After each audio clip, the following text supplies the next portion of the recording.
Todo fue un auténtico fracaso.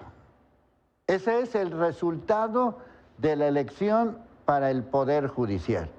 Un auténtico fracaso. Pero no fue un fracaso. Efectivamente, nadie fue a votar. Muy pocos fueron a votar.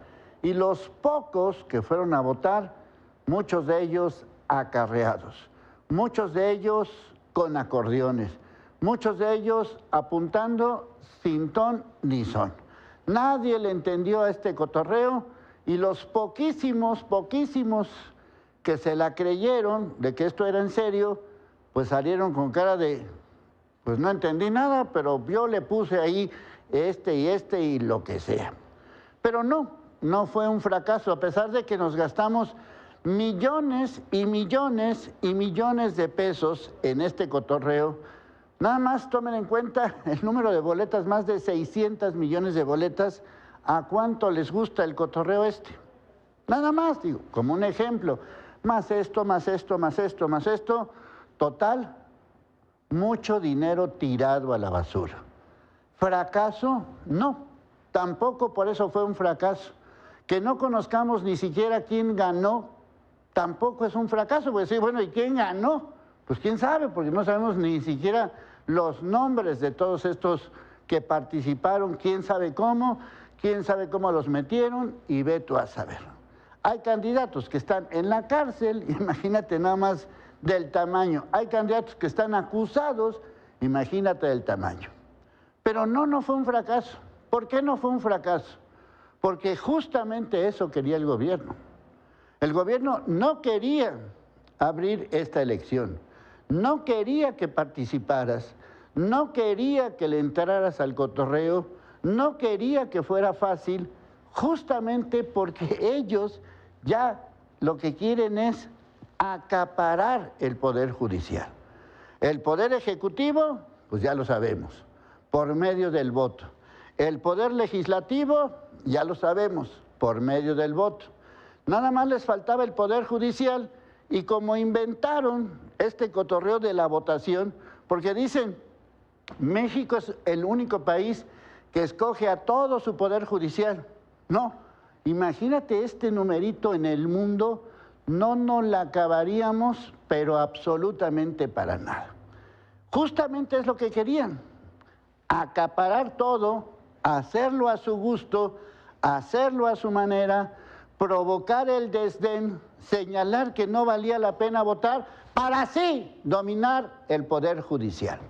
Cuando un grupo, un partido, un movimiento, o como quieras llamar a Morena, son los dueños del Poder Ejecutivo, del Poder Legislativo y del Poder Judicial, eso se llama autoritarismo, eso se llama dictadura, eso se llama hago lo que se me pegue la regalada gana.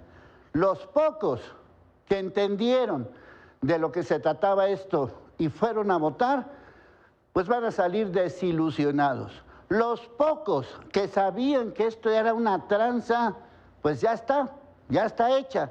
Simple y sencillamente dominan las leyes, la justicia y lo que puedan hacer.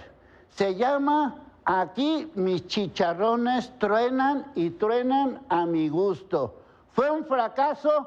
No. Eso era lo que querían, que te quedaras así sin saber qué pasó, porque muchos ni siquiera se enteraron que hubo votaciones, sobre todo de este nivel. ¿Fracaso? No.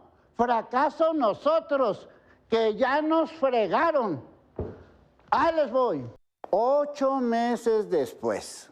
Acuérdense que aquí tuvimos elecciones justamente este día, 2 de junio, cuando Claudia Sheinbaum ganó. Eso fue el 2 de junio. Tomó protesta y tomó posesión como presidenta el 1 de octubre. Y ese día, 1 de octubre, fue la última vez que vimos a López Obrador. Y ¡oh, surprise! De repente lo vemos en toda esta faramalla de la votación del Poder Judicial. En Chiapas. No, pues que estaba acá, que no sé qué, que no sé cuánto. ¿Dónde andaba este señor? Pues andaba justamente según sus propias palabras. Vamos a ver ¿Qué está haciendo? ¿Dónde andaba? ¿Por qué nos abandonó 8 meses? Vamos a verlo. Nunca en la historia de nuestro país el pueblo de manera directa había decidido y había tenido el derecho a elegir a jueces, magistrados, ministros del Poder Judicial. Es la primera vez en la historia. Por eso quise participar en esta histórica elección. Bueno, pues ahí vienen los comentarios, que lo veo más gordo, que lo veo más flaco, que lo veo más pelón, que lo veo con más no sé qué, con más canas. Bueno, han pasado 8 meses, tampoco exageremos de esta situación. Él dijo que ya no iba a aparecer en ningún evento público, lo dijo él, y pues ya apareció, 8 meses después.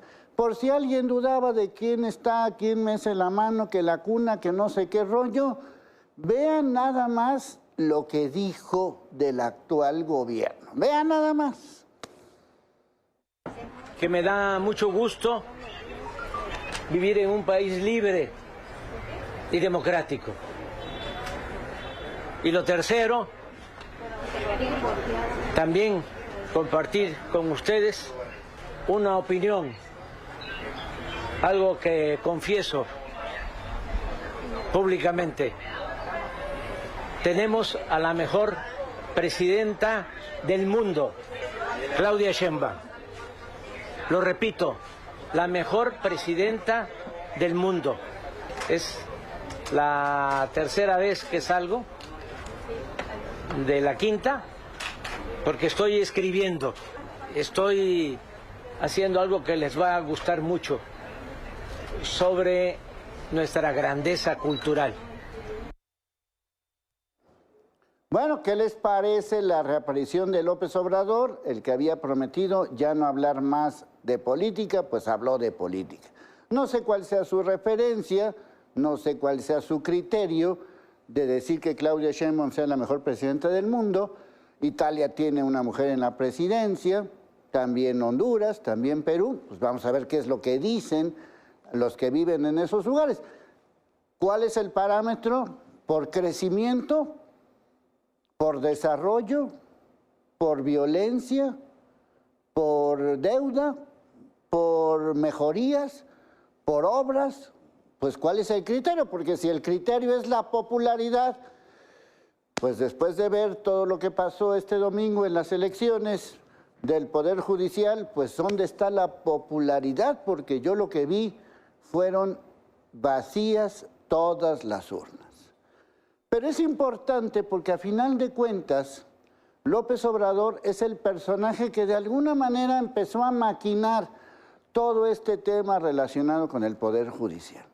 No sé hasta qué punto está fuera o dentro de la jugada. Lo único que sí sé es que en estas elecciones el factor López Obrador no fue fundamental. Es decir, el hecho de que él saliera temprano a votar no fue determinante para que el grupo de personas que apoya este partido, Morena, este movimiento, como lo quieran llamar, votara en las elecciones. Tampoco les fue nada bien en Veracruz ni nada bien en Durango. Algo está pasando con este partido, porque si López Obrador, que es el símbolo, que es el líder, como lo quieras calificar, bueno o malo o regular su gestión, no deja de ser el líder de un movimiento que, pues por lo menos en número, fue un rotundo fracaso. Con cerca del 85% de los votos contabilizados, ni siquiera llegamos al 12% de participación, ni siquiera. Y eso que en ese 12% están los votos nulos, los insultos y todo lo que sucedió en ese entorno de la votación. Tú fuiste a la casilla y pusiste tas, Noroña, como creo que fue el ganador Noroña de tantos votos, pues vale, tú fuiste, votaste. Ahora, ya a la mera hora de los trancazos, tu voto es nulo, ese ya es otra cosa.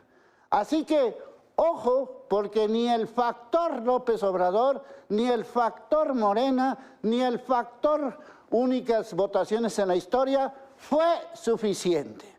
Pero sí es suficiente, ya como lo dije en el pulso, para que la mesa está servida, para que sigan ejerciendo la dictadura y el autoritarismo que tanto les encanta. Ahí les voy. Otra tragedia que tiene que ver con el famoso huachicol. Otra vez Hidalgo. Y quiero recordar toda esta parte porque justamente cuando empezó el gobierno anterior, el de López Obrador, en los primeros meses del 2019, hubo una situación verdaderamente extrema que causó también una desgracia. Otra vez tenemos una desgracia y otra vez por temas de huachicol, una toma clandestina, un ducto de Pemex chupando gasolina y hubo muertos y heridos. Otra vez, la misma situación, el mismo estado y las mismas cosas. Me cansa, en serio, me cansa tener que estar repitiendo las mismas palabras, ahora sí que constantemente con todos estos asuntos que no se resuelven. A raíz de lo que pasó en esa tragedia en Hidalgo en el 2019, vino el famoso discurso de que ahora sí ya no va a haber huachicol, vino el famoso desabasto de gasolina que nos causó muchos estragos en aquel momento, vino también toda una serie de medidas y esto, y esto, y esto, y esto. 2019, 20, 21, 22, 23, 24, 25. Es decir, 6 años desperdiciados. 6 años donde no hemos avanzado prácticamente nada. Del tema de huachicol, tan solo en el mes de mayo y ahora, en junio, hemos hablado 3 o 4 veces aquí en El Pulso.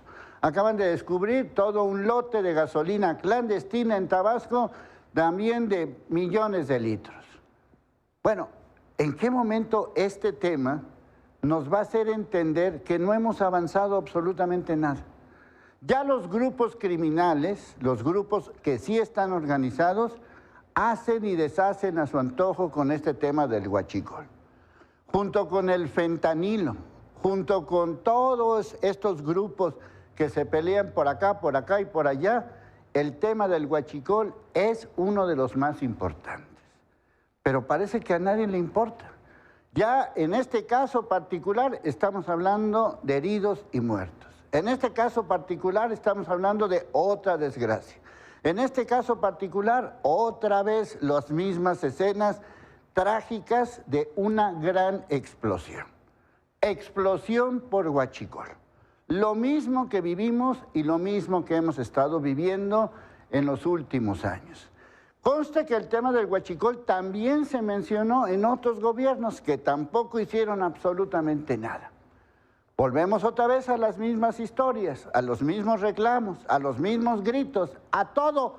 Parece que nadie entiende que los criminales tienen un control de la gasolina. Así de fácil. A veces se les sale de control y ahí están las explosiones. Pero el control lo tienen. Millones y millones de litros que circulan en el país y tú y yo pagamos eso. Tú y yo lo pagamos con gasolinazos institucionales, con impuestos como el IEPS y el IVA y otros más, y así nos la vamos a pasar. ¿Cuántas veces vamos a tener que mencionar esto? No sé cuántas veces. Porque que yo recuerde de aquella tragedia del 19, no hubo ningún castigo. De aquella tragedia del 19, supuestamente se iban a hacer acciones, ¿y qué tenemos? Otra tragedia. Otra tragedia que nada tiene que ver con un asunto natural. Entiendo que haya terremotos, huracanes y eso, pero aquí es lo mismo. La falta de seguridad, la falta de acciones. Ahí está otra tragedia, otros muertos, otros heridos y a esperar lo que sigue del maldito huachicol que no controlan. No lo controlan porque no pueden o por otra cosa. Sí, yo también pienso lo mismo. Ahí les voy. El nuevo presidente de la Suprema Corte de Justicia de la Nación se va a llamar o se llama Hugo Aguilar Ortiz. Hugo Aguilar Ortiz. Apréndanse este nombre. Hugo Aguilar Ortiz. Puedo apostar, y estoy seguro de ganar, que este nombre, si te lo hubiera dicho el sábado, el último día de mayo, un día antes de las elecciones, seguramente hubieras dicho, ¿quién? ¿Cómo? ¿A qué horas? ¿Quién es? ¿A qué se dedica? ¿Qué es lo que hace? Bueno, entre otras cosas, es coordinador de derechos indígenas en el Instituto Nacional de Pueblos Indígenas. ¿Alguien ha sabido de su trayectoria? ¿Alguien sabe si ha hecho algo por los indígenas? Él se vende como indígena. Le recuerdo a todos que todos somos indígenas, unos más, unos menos, pero todos venimos de indígenas. Pero bueno, lo están vendiendo como un dirigente de la Suprema Corte de Justicia de la Nación, tipo Benito Juárez, tipo que tenga que ver con Oaxaca, que tenga que ver con el movimiento indígena. La verdadera razón por la que este hombre va a ser el presidente de la Suprema Corte de Justicia de la Nación es por una foto que circula por ahí, que vamos a ver con Andrés Manuel López Obrador. Esa es la razón. ¿Por qué? Pues porque de alguna manera está ligado con Morena, con el movimiento de Morena. Y para de alguna manera reafirmar su candidatura como presidente de la Suprema Corte de Justicia de la Nación, pues ahí está la declaración de la propia Claudia Sheinbaum, que dijo, queremos un indígena en la Suprema Corte de Justicia de la Nación para que se parezca a Benito Juárez. Ya hacer este comparativo entre Benito Juárez y este personaje, pues resultará ser un comparativo muy especial, pero bueno, ahí si lo quieren hacer, pues háganlo. Nada más que vamos a ver cómo nos resulta. Ahí está la foto con López Obrador. Esa es la razón. Lo demás es lo de menos. Miren, este hombre, además de que no ha hecho absolutamente nada por los pueblos indígenas, porque los pueblos indígenas están igual de fregados hoy y siempre, nos vendieron también la idea de que era zapatista y no sé cuánto. Es decir, si nos remontamos a esa época, estamos hablando de hace más de 30 años. Y por mucho que nos llamó la atención el movimiento zapatista, en 30 años los indígenas no han mejorado nada, así de sencillo. Nada más para que se den una idea, por ejemplo, todo ese tema de usos y costumbres de los matrimonios infantiles no se ha solucionado en lo más mínimo con el pretexto, insisto, de los usos y costumbres. Así que si este hombre tuvo algo que ver con eso, fracasó. ¿En qué no fracasó? En el Tren Maya.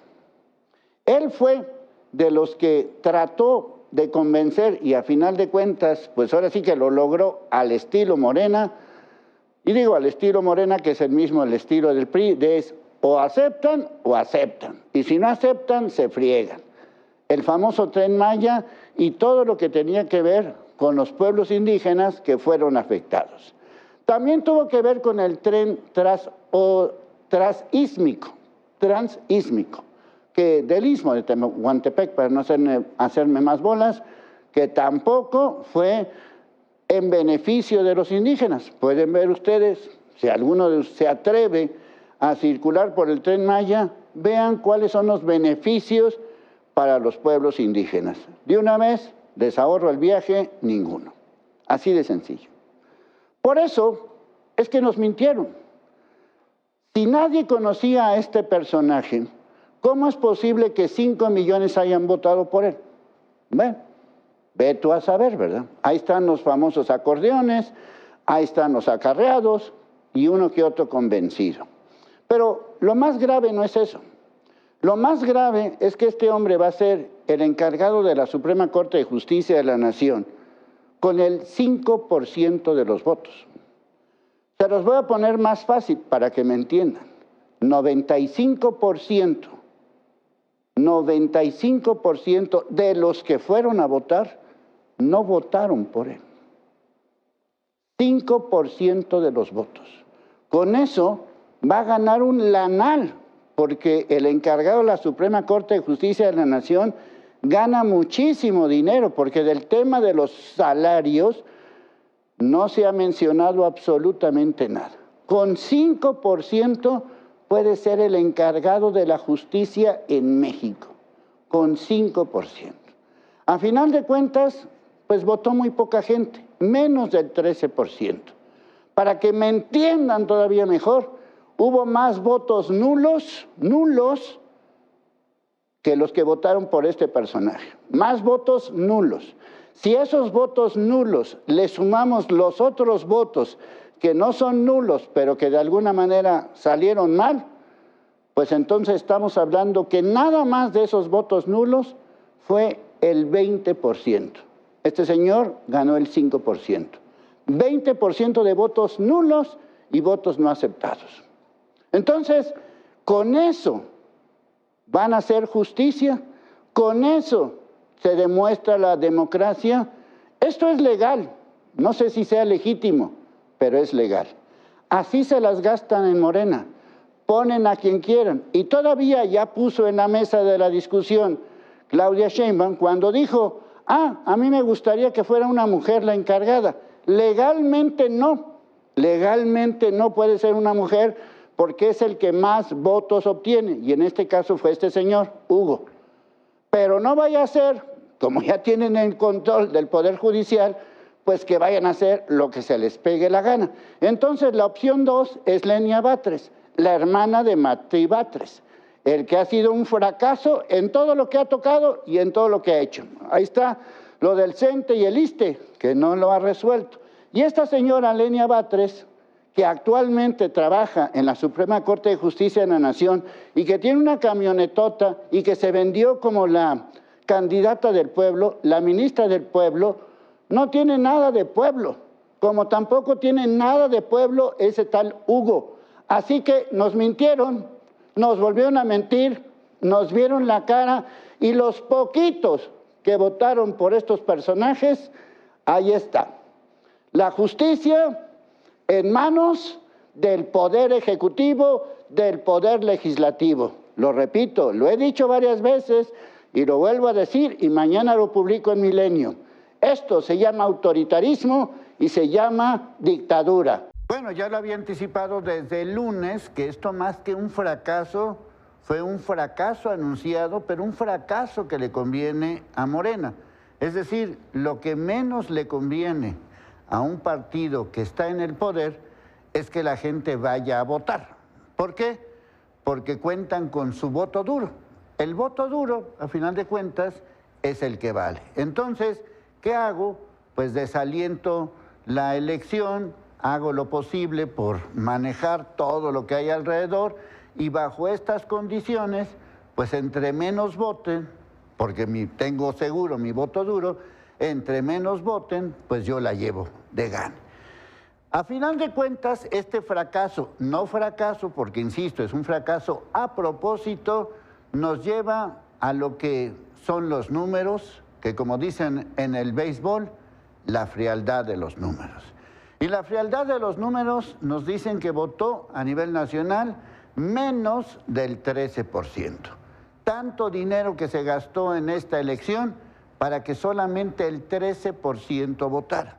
Pero quiero aclarar que de ese 13%, el 13%, que en números redondeados son un poco más de 12 millones, estamos hablando que la cuarta parte de esas personas que fueron a votar fueron votos nulos.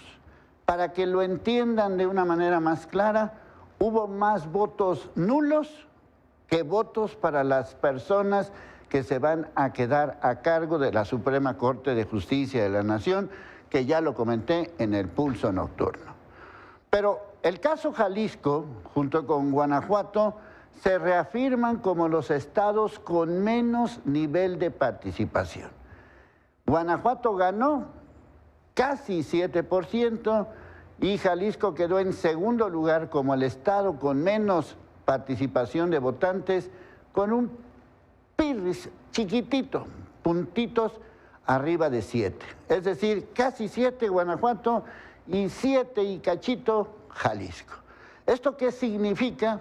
Pues simple y sencillamente que estos dos estados que no forman parte del grupo Morena, pues se fueron justamente en contra de esta votación.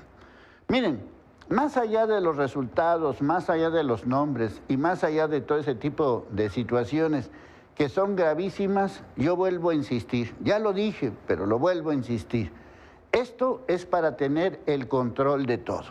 No es posible que con tantitos votos, pero muy chiquitos votos, bajo las condiciones que quieran, con todo y acordeones, con todo y acarreados, con todo y el voto duro, una persona pueda decidir la justicia de este país con un número de votos de este nivel.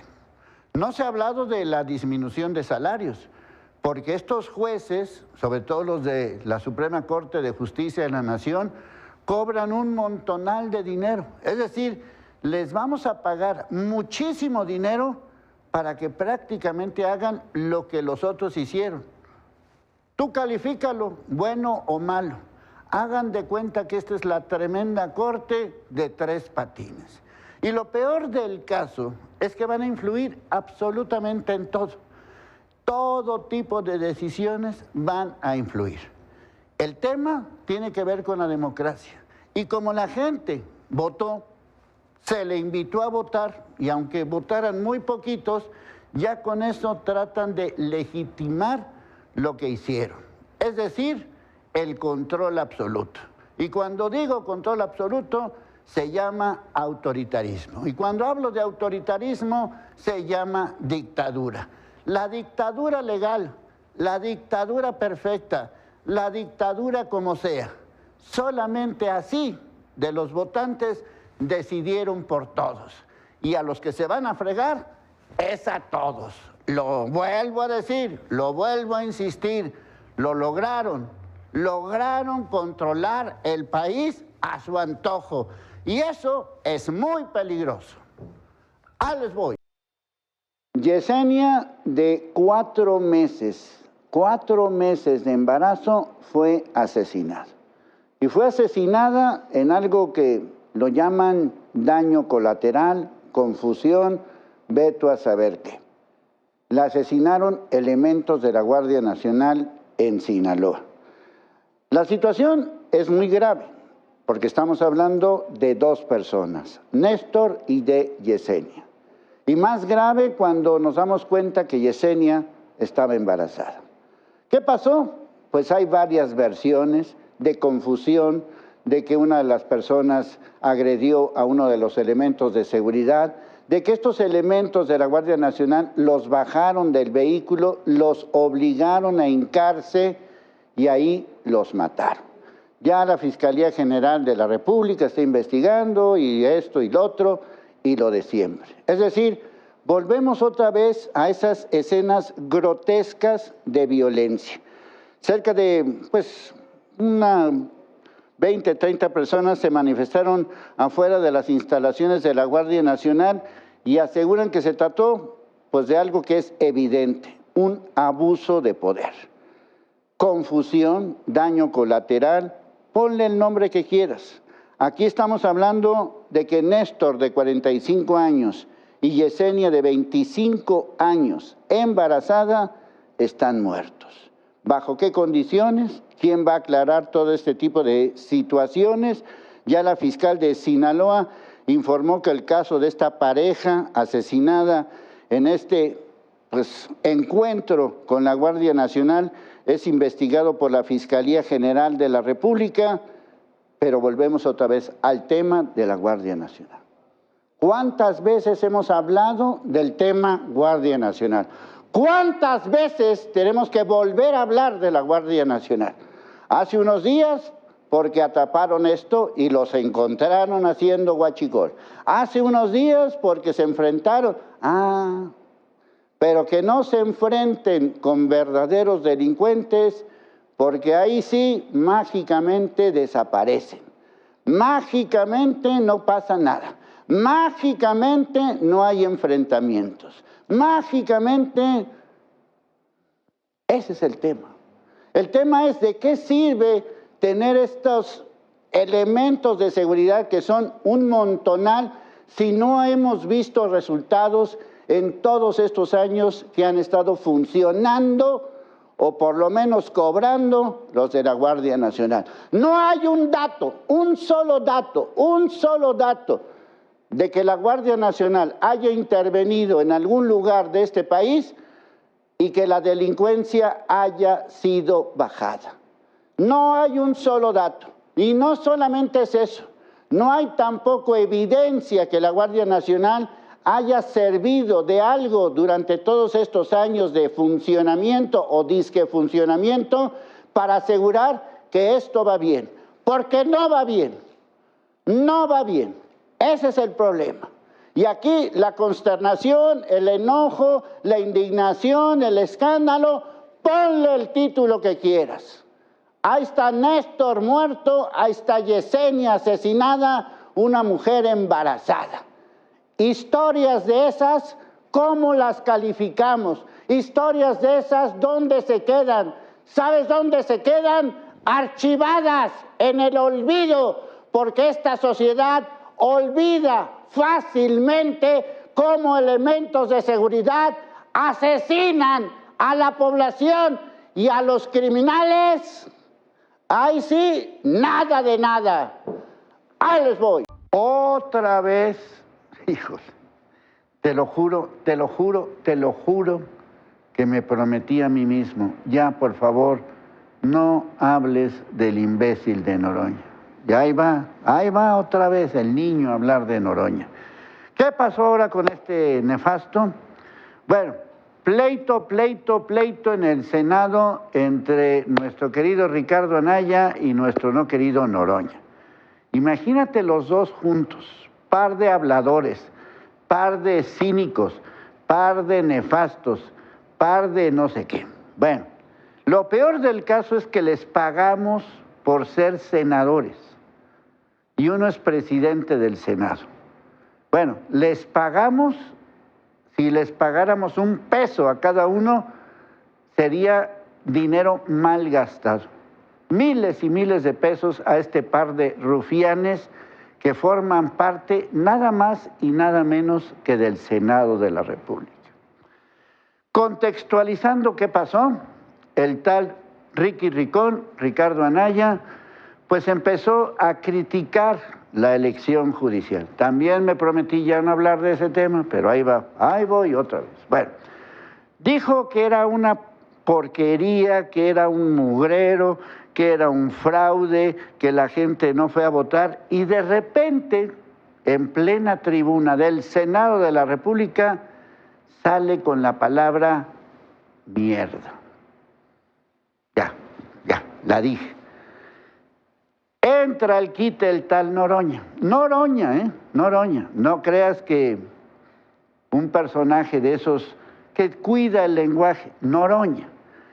Y empezó la legata, pero no porque la elección ha sido buena, mala o regular, no para analizar por qué participó poca gente, no para analizar la categoría o calidad de los candidatos, no para señalar las deficiencias de un proceso electoral que nos costó millones y millones de pesos y que ya hemos repetido millones y millones de veces, que fue muy poca la gente que participó. Justamente de eso publiqué en Milenio Jalisco, con urnas vacías y poder pleno. Pero la discusión no fue esa, la discusión no fue cómo podemos mejorar este proceso, bajo qué condiciones. No. El pleito entre Noroña y Ricardo Anaya fue el uso de esa palabra que ya dije. Y no es que sea una mala palabra, pero es una palabra que de alguna manera pues es lo mismo que decir porquería, marranería y todos los adjetivos que utilizó el tal Ricardo Anaya. Fíjense nada más el problema que tenemos en México. El problema que tenemos de la oposición en México, que no sabe debatir. Y el tema que tenemos de los que tienen el poder, que simple y sencillamente no presentan ningún argumento. La discusión no fue sobre el Poder Judicial, no fue sobre la elección, no fue sobre los gastos, fue una palabrita que el pobrecito de Noroña se sintió ofendido. Noroña, que ha dicho esa y otras palabrotas 757,000 millones de veces y las ha publicado. ¿Se dan cuenta? El problema no es la palabra, el problema no es la elección, el problema es qué tipo de Senado tenemos en México. Bola de rufianes, bola de chismosos, bola de miércoles, bola de tontos. El Senado no discute el Poder Judicial, no mejora las condiciones que tenemos. Discuten una estúpida palabra que se dijo en el Senado como si fuera el pecado capital. Por eso tenemos, ahora sí, un Senado de mierda. Ahí les voy. Febrero, marzo, abril, mayo, ni 5 meses les duró el amor. Ya se pelearon los amiguis, ya no se quieren ver ni en pintura, ya hay amenazas uno contra el otro. Me refiero a Trump y a Musk. Elon Musk. Bueno, está interesante este asunto y no solamente por el chisme, que no me gusta, me encanta, pero más allá de todo esto, imagínate uno de los hombres más poderosos del mundo contra el que se hace llamar el hombre más poderoso del mundo. Desde el punto de vista que lo quieras ver, político, Donald Trump, económico, Musk, y como lo quieras ver. Que se peleen, pues quizás sea atractivo, interesante, chismoso, porque ya están soltando la sopa uno con el otro. De repente, Musk dice que gracias a él ganó Trump.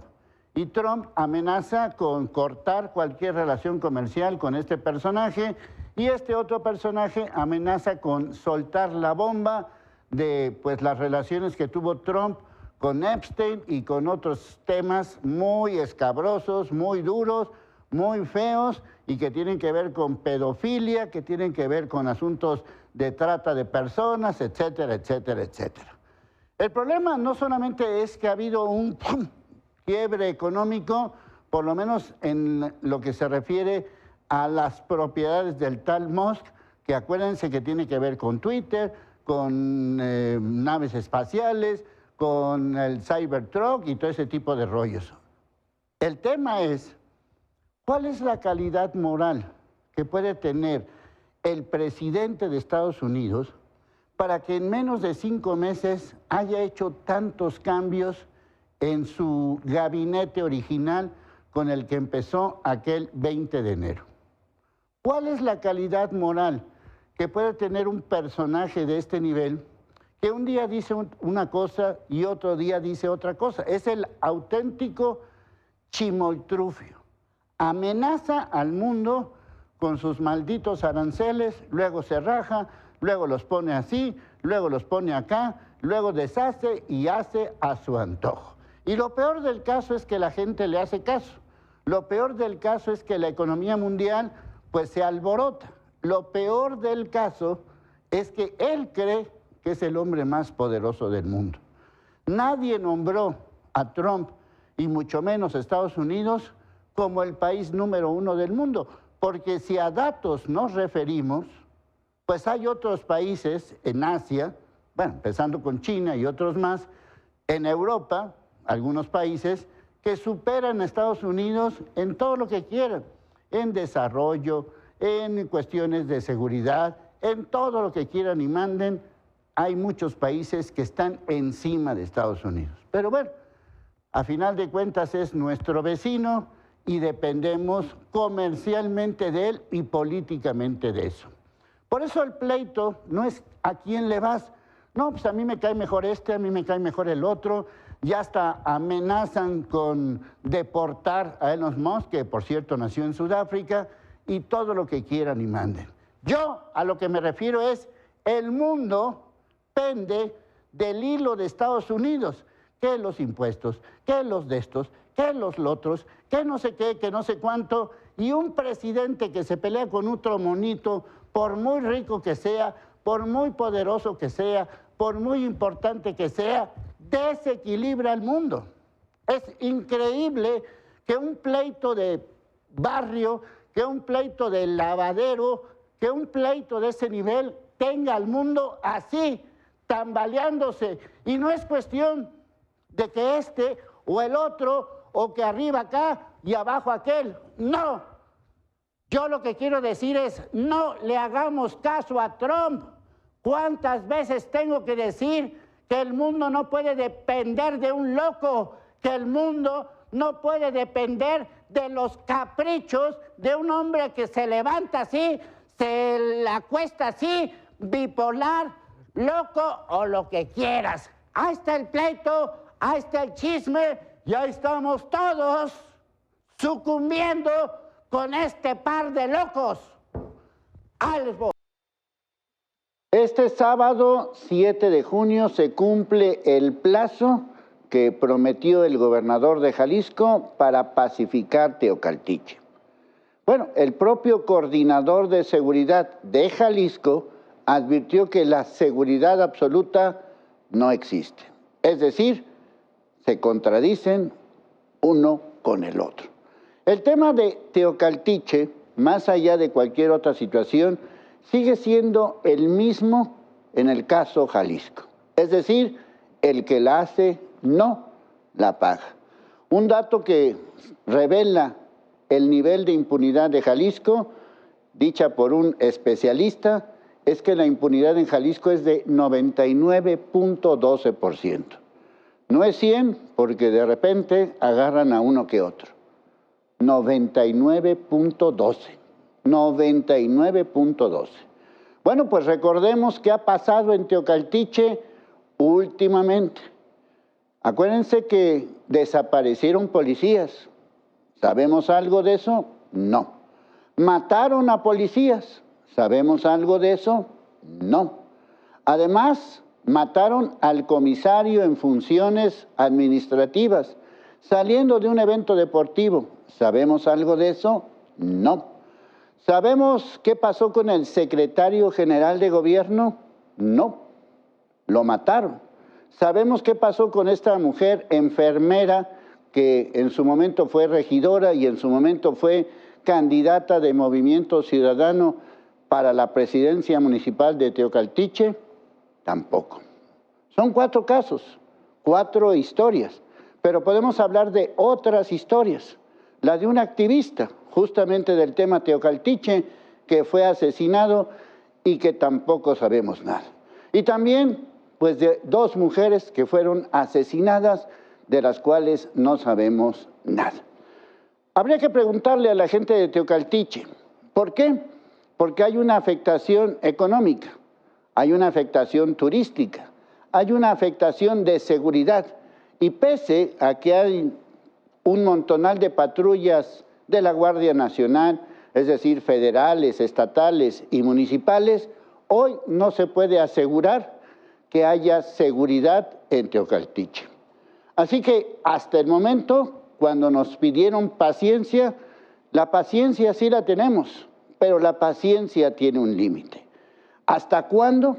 Bueno, el resultado de todos estos operativos, porque sí ha habido operativos, es que han incautado lo que, según el gobierno, equivale a 520 millones de pesos entre camionetas, entre armas, entre dispositivos tipo C4, pero son C2, y en fin, una serie de cosas.